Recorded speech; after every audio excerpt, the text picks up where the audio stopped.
So this is a video on how to sew up Kerry the Chameleon. So this is Kerry the Chameleon, and this was the first non-standard Ed's Animals pattern that I ever made to celebrate TOFT turning 10 years old. So this is the chameleon worked in our line, but actually what I love the most about the chameleon pattern is making it in a hand-dyed yarn. So what I'm going to sew up is actually in our parrotfish, Sally the parrotfish yarn, will be the one that I'm sewing up here.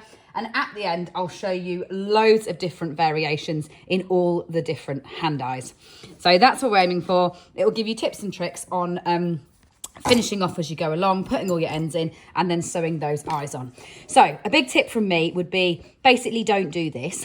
What's happened here is we have crocheted this without stuffing it as we go along, which is more of a challenge to stuff at the end. If you're starting your chameleon, then what I would do is as you go from this long tail, get to about here and then push stuffing in that bit and then top it up again when you get to about here. The rest you'll be able to stuff at the end, but actually, as you're about to see, doing the tip of the tail can be quite difficult. Now, when I'm approaching something that's very long like that and I'm trying to retro stuff it at the end, what I'll actually do is take my finishing round. So my colleague Tash has handily made this one for me. But what I'm going to do is take her last round back out just to give myself a slightly bigger hole with which to finish it. And then I'll actually decrease those stitches again at the end before I do the final sewing up. So I've just opened it up so it's slightly bigger, and that'll enable me to push that stuffing in and work it right the way down to the tip of the tail.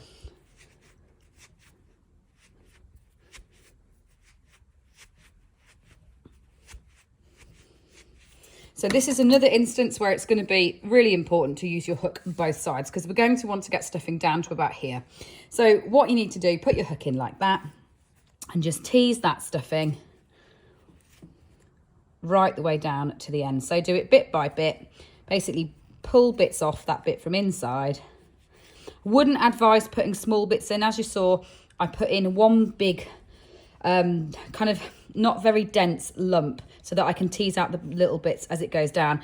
If you roll it into smaller balls and you put it in bit by bit, you'll find you end up with a lumpy tail rather than a continually stuffed tail. So do you see, I'm teasing that stuffing down as I go, and you want to tease it basically as far as you can get it comfortably. So tease it a little bit further down. But as I said at the beginning, you could do this as you go along to avoid having to do this at the end. So once you've gone ahead and you've teased that stuffing down into the tail, fill up your body and then do the same for the head. And it is the point on the head there. Do you see how you've got that triangular shape? That forms the top of the chameleon's head. So I'm going to put a little bit more stuffing in here. There we go. And then all I'm going to do is pick up those stitches again from where I left off, where I didn't do that last round of I pulled back the last round of decreasing, decrease that back down,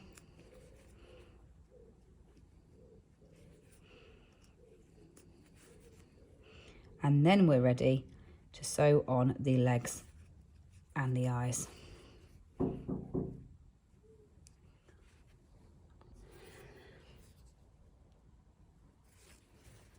So gather those remaining stitches. And here is a tip about using hand dye, is when you're sewing in the ends, what can be quite a challenge with hand dye is normally I would recommend sewing in the end of one colour into a patch of that colour.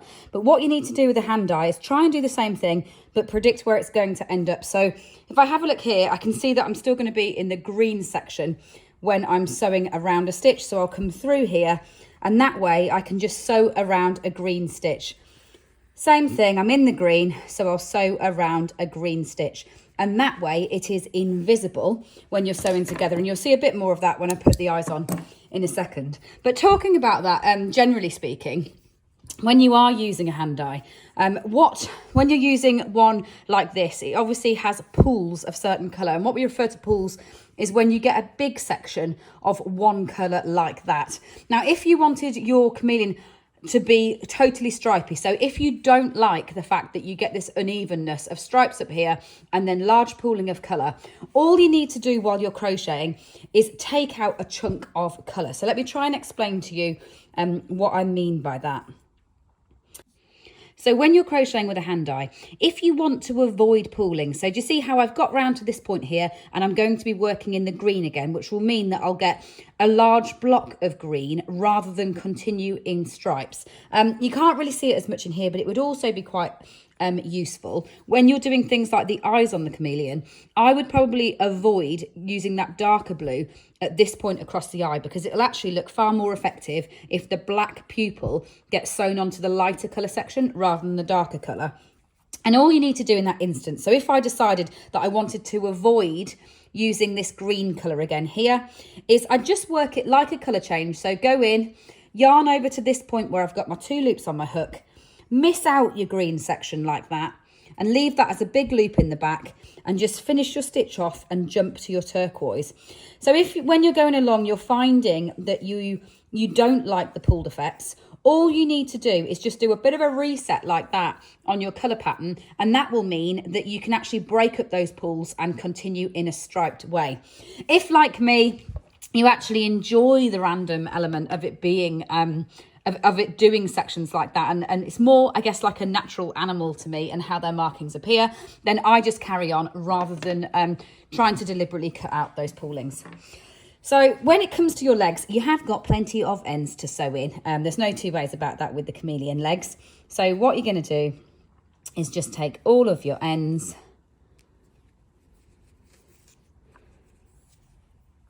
And the only thing to really talk about with regards to the chameleon, this is obviously specific to sewing it up rather than crocheting it.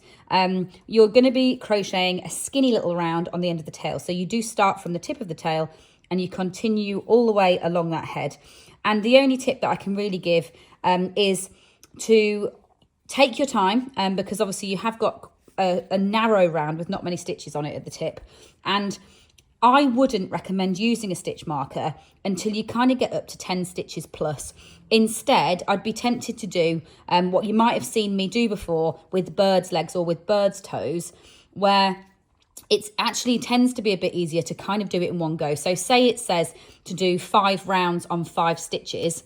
I would, ahead of starting to crochet, do 5 times 5 to 25, and then just crochet your 25 stitches in a row, rather than trying to put your stitch marker in and having to contend with your stitch marker in addition to having such a small round.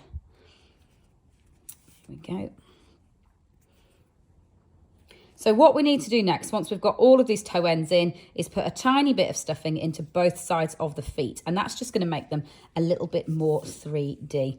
This is a design that looks really nice, kind of sitting over the edge of a sofa, maybe even positioned like it's walking along something, like walking along a curtain pole or something like that in your house. So I've got a little bit of stuffing in the feet on mine that just give it a little bit more shape. So get a tiny bit of stuffing and push that stuffing down the leg, and then using the other side of your hook like we did before, put that in at the toe end and just drag that into one side, and then go into the other side and drag it out of the leg and entirely into the foot like that. So that sits in a really nice curved shape. It'll give it a bit more of a solid foot to base it on. So go ahead and do that on the other 3. So once you've got all 4 legs stuffed and sewn up, now it comes to sewing them into position. And this is the bit that I want to show you more than anything. So you take a leg, and the way that chameleons, if you imagine a chameleon walking along a branch, they actually grip onto the branch like that. So imagine the branch going through the middle of their feet. So we're going to be putting them on that way round. So get your end and sew the end of your leg closed. I've put no stuffing in here, although you could choose to stuff them if you wish to. And I know that other people also have used wire in the legs so that your chameleon can actually stand up and climb something should you wish it to. And where we're going to put this leg on is lay your chameleon flat like that with the tip of the head facing upwards. And you see how there's a natural diagonal line here in that decreasing. It's that line that we're going to sew that leg on like that. So quite up close to the neck, about 1 round down from the neck, and then sew it in position there. on the diagonal line.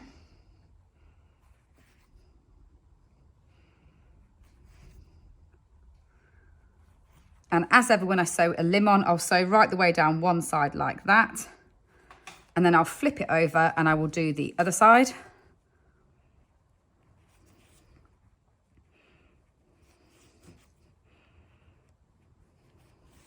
And then we're back to having to put this end in on a hand eye. So the rest of my length is blue that I've got there at the moment. So what I'll do is I'll find myself a blue stitch like that to go around so that that becomes invisible as an end going in, and then put it round another blue stitch there before I snip it off. Right, on to another leg then. So exactly the same thing. You're looking for that diagonal in the same way. But what I will always do at this point is also look forwards to make sure I'm getting it as symmetrical as possible.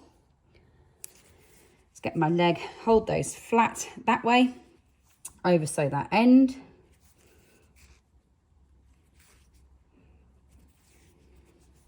And then sew that into position. So I'm looking for the diagonal that comes downwards in exactly the same way as the other side there. Check that you are in the same ending point as well by using your rows. Obviously, what's nice is the fact that you have effectively got a grid. So check that you're ending up in the same place on that side.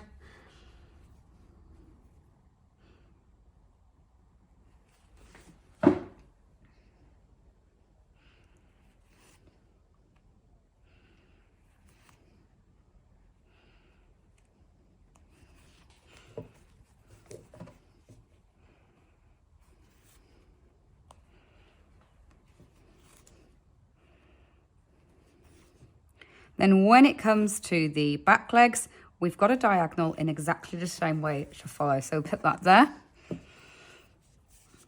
Same way round as the front ones.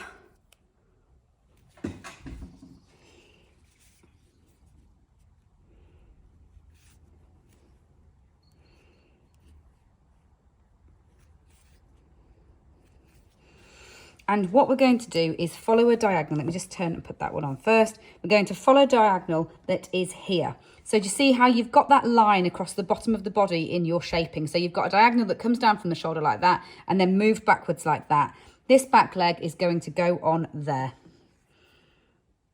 So I'll do that and I'll actually roughly count from the other leg for you so that for those that really like a really specific guide, we'll have one.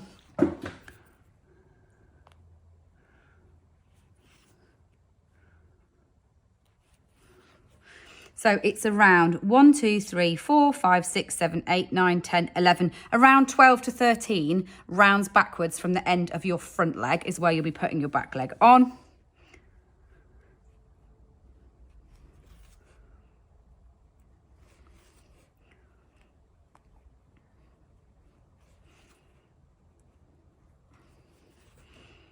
There we go, and I've ended on a blue again. There's a pool that I can head for over there.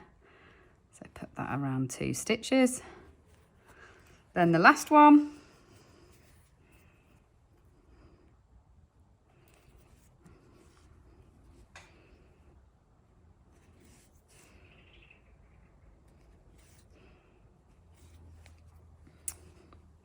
So follow that line there and then use your rounds as I said before. So I'll check that that one is on line with that one.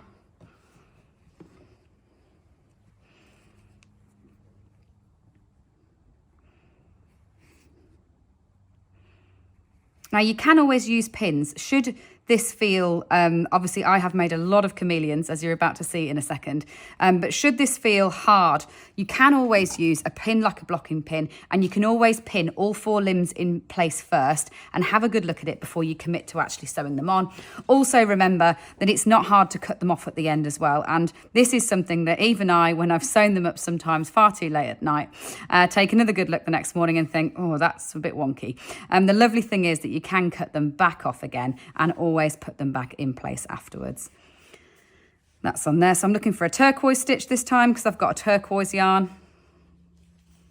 There we go, through like that. So with all 4 legs in position, now it's time to add those classic chameleon eyes on. So what you've got is 2 small little circular pyramids, and we're going to put a tiny bit of stuffing in each one, and I mean really small. You're going to make your life harder if you try and put too much in.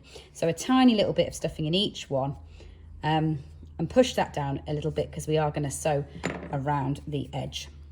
So when I've got a shape like this, when I begin to sew up, I usually would, you know how you've got a gap between the last one that you worked, a step down to the next one? I actually would always begin by putting my needle like that through the next stitch so that I've got it as even as I can be to counteract that spiral.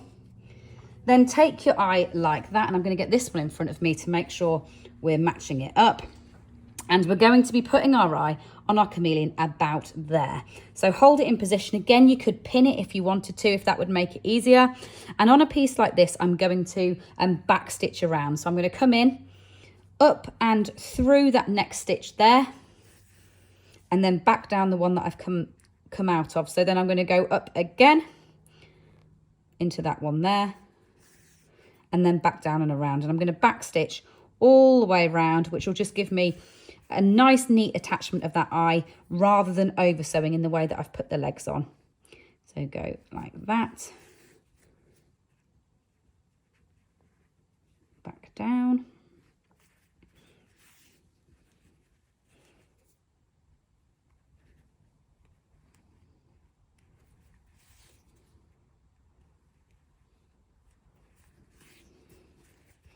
there we go, and sew that end through. So I'm in blue, so I'm going to look for a blue patch. There we go, over there. And to finish that eye off, all you need to do is take a length of black thread, bring it up through here to the tip of that eye, and then just put yourself a few wraps of yarn around that 6 in a ring. So do you see you've got your starting point there on your eye? Wrap round a few times, probably 3 or 4 actually, to give it that lovely boggle effect that chameleons have. I've come down a little bit farther. There we go. But you're effectively sewing round your 6 in a ring to put that pupil in place. There we go, and then back in and through. And if you'd already put your second one on, you could put your pupil on your second eye at the same time. I hope that helps with sewing up your chameleons. But before the end, I just want to give you a quick look at all the ones that I've made. So the chameleon, not surprisingly, is my go-to pattern that I really enjoy making many, many times in lots of different colours. So the original Kerry the Chameleon is this one here, which is in our batch number 1. And Edward has one that he fondly calls Green Schleen, which is in a lovely green yarn, which was an experiment while we were doing this. And my daughter Alex has one in the Rosy Maple Moss, so it's a pink and yellow one that she loves, that goes everywhere with us on holiday and all sorts. This one was originally the Cuttlefish, this one was Euripides, this one was Draco. And for me, I love to take a skein of every one of our hand dyes and make sure we've got a chameleon in it. I know a lot of you are the same. It's a pattern that works in all the different colours, so it's lovely to see. And that way, if you are a member of Ed's Dye Club and you ever get a pattern that you might not be as keen on, the brilliant thing is you've got a go-to pattern that you can always turn into something. So I hope you enjoyed having a look at all those different ones. I look forward to seeing more hand dye chameleons coming off your hooks in future.